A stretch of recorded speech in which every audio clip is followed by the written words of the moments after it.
Hello, I'm Jason Stone, the Division Head of Arts and Sciences here at OSU-OKC, and I'm delighted that you chose to invest in yourself and watch this next video about the habits of the mind.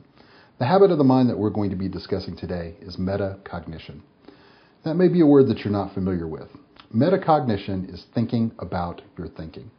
One of the most important habits of the mind that you can develop is having good, thoughtful reflection about your thinking practices.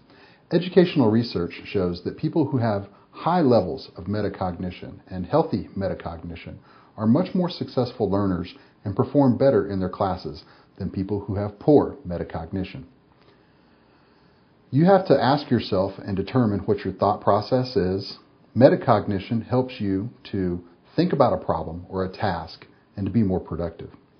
Metacognition might be a term that you're not familiar with. Let's break that down into its component parts. Meta is typically a prefix, and in common English language, when it's used as a prefix, it usually means about. According to Webster's dictionary, the origin of the prefix is from the Greek language, and the word functions as a preposition. It means around or beyond. So metacognition would be thinking about your thinking. Metacommunication would be communication about your communication. And metadata is data about your data. Metacognition is thinking about thinking. The Habits of the Mind authors, Costa and Kallick, wrote that metacognition means becoming increasingly aware of one's actions and the effect that those actions have on others and the environment. Metacognition fundamentally stems from intrapersonal communication, or self-talk. The ability to engage in a conversation with yourself about a topic and about your learning is the critical first step in metacognition. An example might help solidify the concept. Many of you have been enrolled in an online class and said, wow, this is not for me. I need to get into an on-site section. You assessed your level of computer skills, your familiarity with the subject, and your available computer resources, and you made a determination that that format was not the best option to facilitate your cognition of that particular subject. That is an example of metacognition. You thought about your learning and your cognition, and you decided that it would be difficult for you to get what you needed out of that particular section or out of an online format. That is thinking about thinking. An important insight about your metacognition is that each subject can be assessed through multiple different modes of instruction, learning, and strategies. Engaging in metacognition means thinking about how you are going to best learn that subject. Is that by reading your textbook or by reading journal articles, starting a discussion thread online, reaching out to an expert, coming to your instructor's office hours and regularly attending lectures, signing up for a free course, watching a video on YouTube, or taking a traditional class? Technology is rapidly increasing the speed of change in the workplace.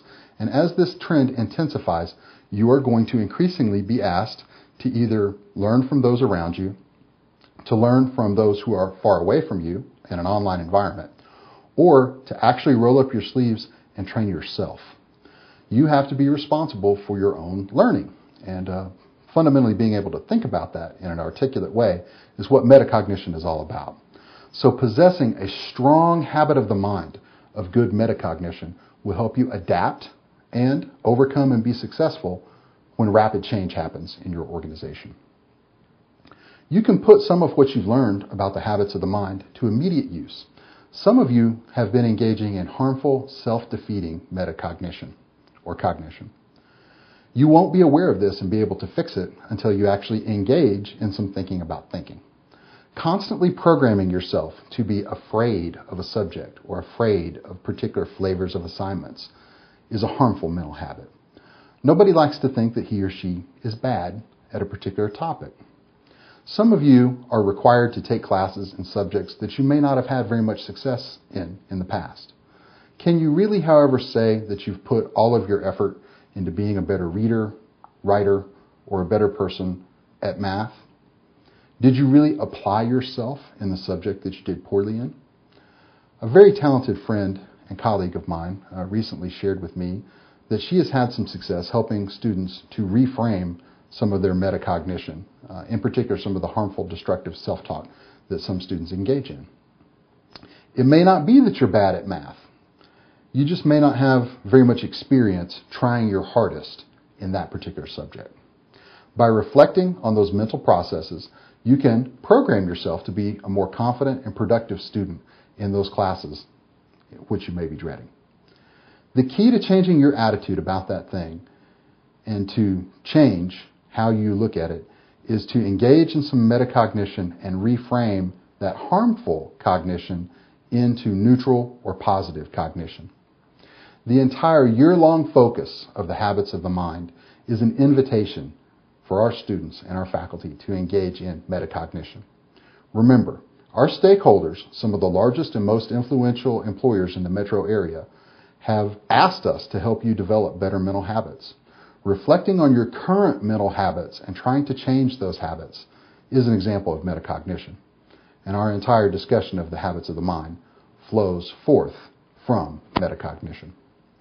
Please join me and attend to the other videos in this series. Invest in yourself and invest in your future. Attend to your thinking habits. Your mental habits are going to determine how far you go. Thank you for your time and attention. Have a great day, and go Pokes.